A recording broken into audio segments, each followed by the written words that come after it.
네, 어제가 현충일이었고 오늘 6월의 첫 번째 주일을 맞았습니다. 옛날부터 6월 그러면 우리는 무조건 호국 보훈의 달이었습니다. 우리에게 6월은 언제나 전쟁의 아픔을 되새기고 안보의식을 강화하고 다 애국자가 되는 달이에요. 수많은 6.25 기념 행사들이 있고 인터뷰가 있고 또 아이들은 학교에서 웅변대회, 글짓기, 방공 포스터 그리기 정말 많이도 했습니다. 저도 학교 다닐 때 엄청 많이 했어요. 한 포스터 작품을 소개하려고 합니다. 전에도 보여드린 적이 있는데 그때 못 보신 분들을 위해 다시 보여드립니다. 2014년 방공 포스터 그리기 대회에서 대상을 탄 초등학교 6학년 학생의 작품입니다. 포스터 그리기 지겹다. 통일해라. 네, 이게 대상이에요. 네, 저도 보면서 빵 터졌습니다. 그리고 엄청난 작품이라고 제가 감동을 했습니다. 네, 굉장히 웃기면서도 중요한 메시지가 여기 다 들어있잖아요. 네, 그죠? 애들도 지긋지긋하다라는 거예요. 전쟁의 위협, 갈등과 대립 이런 거 이제 싫다라는 거예요. 포스터 그만 그리고 싶다. 그 얘기입니다. 다시 전쟁을 해서는 안 된다라는 것 누구나 동의합니다. 다시 이 땅에 전쟁이 없어야 하고 불안한 평화가 아니라 안정적인 평화가 이 땅에 정착되어야 됩니다. 그래서 사실 평화 통일이 최고의 해결책인 거 맞아요. 그러나 통일의 길은 너무 멀어만 보입니다. 그리고 평화 역시 쉽게 얻을 수 없어요. 돈으로 살 수도 없어요. 다 함께 죽도록 애쓰고 노력해도 될까 말까입니다. 조금만 방심하고 관심을 내려놓으면 금방 싸우는 길로 가게 되어 있어요. 왜 그럴까요? 타락한 인간의 죄성이 자꾸 그쪽으로 몰아가기 때문입니다. 또 수많은 생명이 죽고 다치는 전쟁을 사탄 마귀가 너무 좋아합니다. 전쟁의 참화, 죽음의 잿더미 위에서 신나게 축제를 벌이는 것이 사탄과 그 악한 세력들입니다. 그래서 사람들의 마음을 싸우는 길로 계속 이끌어요. 이간질하고 계속 시비를 붙여요. 또 사람들로 하여금 군사 문화, 전쟁 문화를 좋아하도록 부추깁니다. 그래서 저도 어릴 때 전쟁 무기들을 참 좋아했어요. 장난감, 총, 칼 맨날 이런 거 들고 많이 가지고 놀았습니다. 하도 그러니까 저희 할머니가 우리 아버지의 예비 군복을 잘라서 제 몸에 딱 맞는 군복을 만들어 주기까지 하셨습니다. 거기다가 아버지가 사다 주신 장난감, 총, 철모까지 딱 갖추고 나가서 신나게 많이 놀았던 기억이 있습니다. 또 전쟁 영화를 좋아해서 어릴 때부터 뭘 한다고 전우 이런 전쟁 드라마 우리는 간다 맨날 그거 따라 부르고 그랬습니다. 제 눈에는 군복이 그렇게 멋있고 철모, 군화 이런 전투 장비들이 다 멋있어 보였어요. 자, 그런데 막상 제가 군대 가서 군복 입어보니까 하나도 안 좋더라고요. 장난감 총이 아니라 진짜 총을 주는데도 하나도 안 좋더라고요. 영화로 볼 때는 다 멋있어 보이죠? 그런데 현실은 달라요. 장비를 다 갖추고 조금만 뛰어도 숨이 찹니다. 다 무겁기만 합니다. 딱딱한 군화에 발이 다 까지고 물집 잡히고 전투복은 춥고 덥고 거친 안감에 제 겨드랑이 사타구니가 다 쓸려서 까지고 너무 아팠습니다. 특히 비 올 때 훈련 나가면요. 진흙투성이가 된 온 산을 어기적 행군하는데 온통 진흙 속에 뒹굴면서 아유 진짜 전쟁 나면 진흙 속에서 그냥 귀찮아서 다 죽겠구나 생각했습니다. 전쟁의 실상에 대해서 조금은 알게 된 거죠. 철들었다 그러는 것입니다. 이렇게 철이 좀 들기 위해서라도 군대를 다 갔다 오는 것이 좋아요. 언제나 전쟁에 대해서 잘 모르는 사람이 더 전쟁을 부추깁니다. 권력과 탐욕의 눈먼 지도자들이 자꾸만 전쟁을 선포하는데 자기네 귀하신 몸들은 절대 전쟁에 안 나가잖아요. 항상 나가서 죽는 사람들은 10대 후반에서 20대 초반의 젊은이들입니다. 18세, 19세, 20세의 어린 사람들, 인격도 덜 갖춰지고 사회 경험도 없는 사람들을 자꾸 전쟁터에 내보내니까 어떻게 되겠어요? 인격이 망가져요. 잔혹한 전쟁 범죄 저지르게 되는 겁니다. 잔인한 짓들 다 하게 되고요. 성범죄도 막 거리낌 없이 저지르게 되는 것입니다. 이게 다 어른이 어른 역할을 못해서 벌어지는 참극입니다. 노욕의 눈먼 정치인들 탓입니다. 그리고 그 뒤에는 진짜가 있어요. 최종 배후에는 사탄 마귀가 딱 도사리고 있습니다. 이 땅에 전쟁과 분쟁이 끊임이 없는 것은 사탄 마귀가 최종 배후 세력으로 있기 때문입니다. 온갖 거짓말과 이간질로 선동하기 때문입니다. 그래서 다 그렇게 얘기해요. 내가 다 옳고 너는 다 틀리고 우리나라가 정이고 니네 나라는 불이야. 이 주장들이 막 부딪혀서 전쟁하는 겁니다. 결국 사탄 마귀에게 속아서 서로를 해치고 모두가 다 피해자가 되고 맙니다. 여러분, 어떻게 해야 이런 전쟁을 그치고 싸움과 갈등을 그치고 평화롭게 살 수 있겠습니까? 이 문제를 풀려면 어디서부터 갈등과 싸움이 시작되었는지 그 근원부터 알아야 합니다. 성경에 나와 있어요.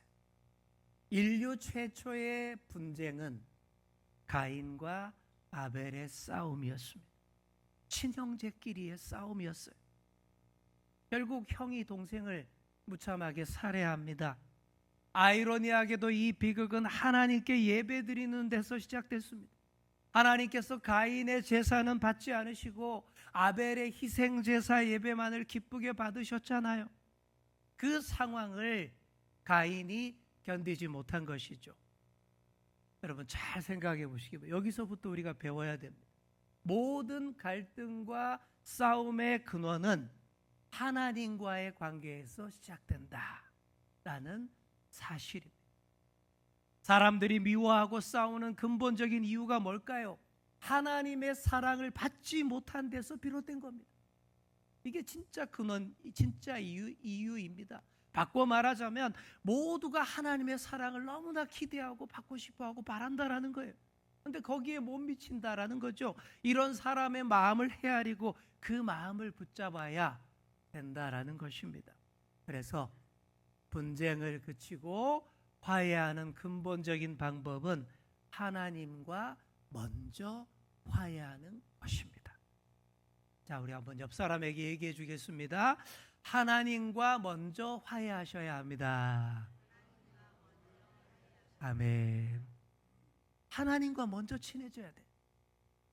가인도 자기 제사가 거절당했을 때에 그때에 하나님께 더 묻고 더 깊이 기도했어야 했습니다. 그래서 하나님과 먼저 풀었으면 동생 아벨 절대 안 죽였을 거예요. 하나님과 먼저 화해하지를 못해서 동생을 죽이고 만 겁니다. 하나님과의 관계가 좋을 때에 사람 사이에도 평화가 임합니다. 하나님과의 평화를 몸과 마음에 다 담은 사람들이 모이면요 절대 싸우지 않아요. 싸우라 해도 못 싸웁니다. 욕하라 그래도 욕 못합니다. 왜 그럴까요? 싸우는데 무능해졌기 때문입니다. 나쁜 짓을 할 능력이 없어졌기 때문입니다. 이처럼 하나님과 먼저 화해하고 하나님과의 평화를 몸과 마음에 다 담은 사람이 사람 사이에서도 평화를 주도합니다. 이것이 바로 화평하게 하는 자, 영어로 peacemaker입니다.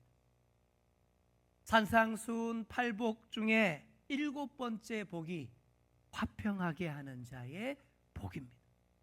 화평하게 한다라는 것을 원어 성경에서 찾아보시면 이렇게 써 있습니다. 에이레노 포이오이라고 되어 있어요. 평화라는 단어를 헬라어로 에이레네라고 하는데 그 에이레네에서 나온 말입니다. 이 에이레노 포이오이는 매우 적극적인 뜻을 가지고 있어요. 그냥 평화롭게 한다 이게 아니에요. 평화를 만들기 위해서 힘써 노력한다. 이게 정확한 뜻이에요. 그냥 평화를 만든다가 아니에요. 평화를 만들기 위해서 죽도록 애써서 노력한다. 이겁니다. 왜 이렇게 적극적인 개념을 사용할까요? 평화를 위해 엄청 노력하지 않으면 안 될 상황이기 때문입니다. 개개인도 그렇고요. 나라와 나라도 그렇습니다. 힘쓰고 애써도 될까 말까인데 방심하고 내버려 두면 금방 싸움 납니다. 금방 전쟁 일어나요. 여러분 최근에 많이 보고 계시지 않습니까? 어떤 사람이 이런 이야기를 했습니다. 이 땅에 왜 전쟁이 그치지 않느냐? 전쟁을 위해 목숨 거는 사람은 많은데 평화를 위해 목숨 거는 사람은 없기 때문입니다. 정말 그래요. 전쟁에 이기려고 목숨 거는 사람 언제나 많습니다. 세고 셌습니다. 그런데 평화를 위해 목숨 거는 사람 여러분 보신 적이 잘 없으시지 않습니까? 예전에 이라크 전쟁 때에 이라크에 가서 인간 방패 활동을 했던 단체가 있었습니다. 미군 폭격기가 민간인 지역에 폭탄 못 떨어뜨리게 하려고 맨몸으로 그 동네에 딱 가서 서 있었던 것이죠. 이게 진짜 평화를 위해서 목숨 건 활동이었습니다. 그러나 이런 사람은 아주 극소수예요. 또 인간 방패 활동한 사람들도 나라의 전쟁 수행을 방해했다고 매국노 반역자라고 큰 비난을 받았습니다. 그러니 정말 평화를 위해 목숨 건다라는 게 쉽지가 않습니다. 이 세상에는요, 평화를 방해하는 세력이 훨씬 많습니다. 말로는 다들 평화를 외치지만 실제로는 평화를 방해합니다. 오히려 강한 힘과 무력으로 억지 평화를 가져오겠다라고 주장들을 합니다. 최고의 전쟁 전문가였던 알렉산더 대왕, 프랑스의 나폴레옹도 그렇게 생각했어요. 야, 여기저기 난리바는 세력들 무력으로 다 쳐부수고 내가 서열을 정해주고 질서를 잡아주면 평화가 오겠지? 그랬어요. 그러나 전혀 아니었습니다. 하나를 무찌르면 또 다른 세력이 도전해 옵니다. 또 패배했던 세력들이 이를 갈며 힘을 키워서 복수하려고 또 옵니다. 그러니 계속 전쟁만 더 확대됐습니다. 그러니 알렉산더 대왕도 13년 동안 전쟁만 하다가 33살에 죽었고 나폴레옹도 전쟁만 계속 확대시키다가 몰락하고 만 것입니다. 하나님과 먼저 화해하고 하나님의 평화를 사람 가운데 심어야 하는데 하나님 없이 다 해보려고 하니까 안 되는 거예요. 죄에 물든 인간의 욕망과 그것을 부추기는 배후 세력 사탄 마귀에게 말려들 뿐입니다. 바로 그래서 우리 예수님이 오신 것입니다. 오셔서 평화의 길을 알려주셨습니다. 당신의 삶으로 온몸으로 다 알려주셨어요. 어떤 방법입니까? 자신의 몸을 희생제물로 십자가에 다 바치는 그 방법이었습니다. 다들 힘겨루게 하고 줄 세우게 하고 다들 제일 밑에는 내려가지 않으러 발버둥 칠 때에 예수님은 조용하게 제일 밑으로 내려가셨습니다. 그렇게 십자가에 당신을 내어놓으셨습니다. 이야말로 평화를 위해 목숨을 바치신 대사건입니다. 십자가에서 흘려주신 귀한 피가 우리의 죄를 다 씻었습니다. 우리 속에서 요동하던 증오와 불안과 두려움도 잠잠하게 했습니다. 차분하게 하나님께 가까이 갈 수 있게 되었고 하나님과 화해하게 되었습니다. 여기 계신 저와 여러분은 먼저 믿은 자들, 먼저 하나님과 화해한 사람들인 줄 믿습니다. 먼저 하나님과 화해한 사람들이 해야 할 일은 분명합니다. 여러분 가는 곳마다 평화롭게 해야 돼요. 갈등과 다툼이 있는 곳마다 거기 가셔서 싸움 그치게 여러분 하셔야 됩니다. 그동안 가는 데마다 싸움을 일으키고 분란 일으켜서 시끄럽게 하신 분 계시다면 회개하셔야 돼요. 그런 트러블 메이커로 살면 안 됩니다. 인생이 아주 어려워져요. 반드시 피스메이커가 되셔서 가는 곳마다 하나님의 평화를 심으시기를 바랍니다. 그리고 가는 곳마다 잘 가르쳐 주셔야 돼요. 평화가 없는 사람, 분노와 증오로 가득 차 있는 사람에게 잘 알려주셔야 됩니다. 이렇게 알려주셔야 돼요. 하나님과의 관계부터 먼저 풀어야 합니다. 그래야 참 평안이 옵니다. 이렇게 가르쳐 주셔야 돼요. 자, 이 시간 우리 한번 옆 사람과 연습을 한번 해보겠습니다. 옆 사람에게 이렇게 말해주겠습니다. 하나님과의 관계부터 풀어야 합니다. 그래야 평안해집니다. 시작.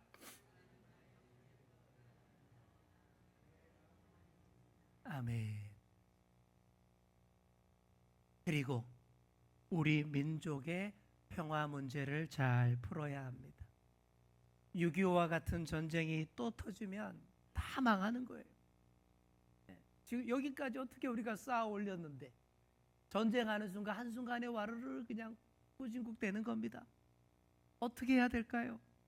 북한과의 대화, 소통, 교류 계속해야 됩니다. 남과 북이 서로 오가며 여행도 하고 투자도 하고 장사도 해야 합니다. 그런데 최근 몇 년간 남북 관계가 많이 나빠졌어요.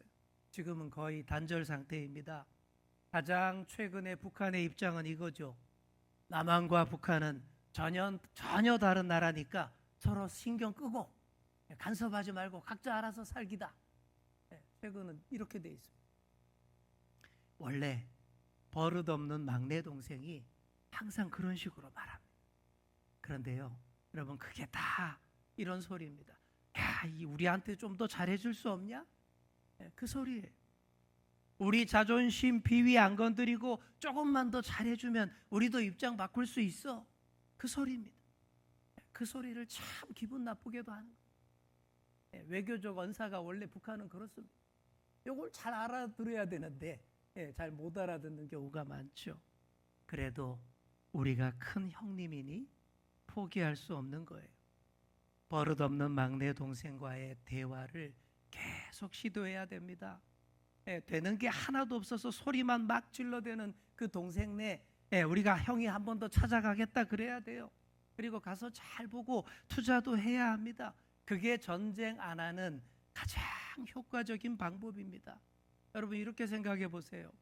만약 북한 땅에 여러분의 땅이 있고 여러분의 건물이 한 채씩 있다면 어떨까요? 북한 땅에 여러분 명의의 공장이 있고 가게가 있다라고 생각해 보십시오.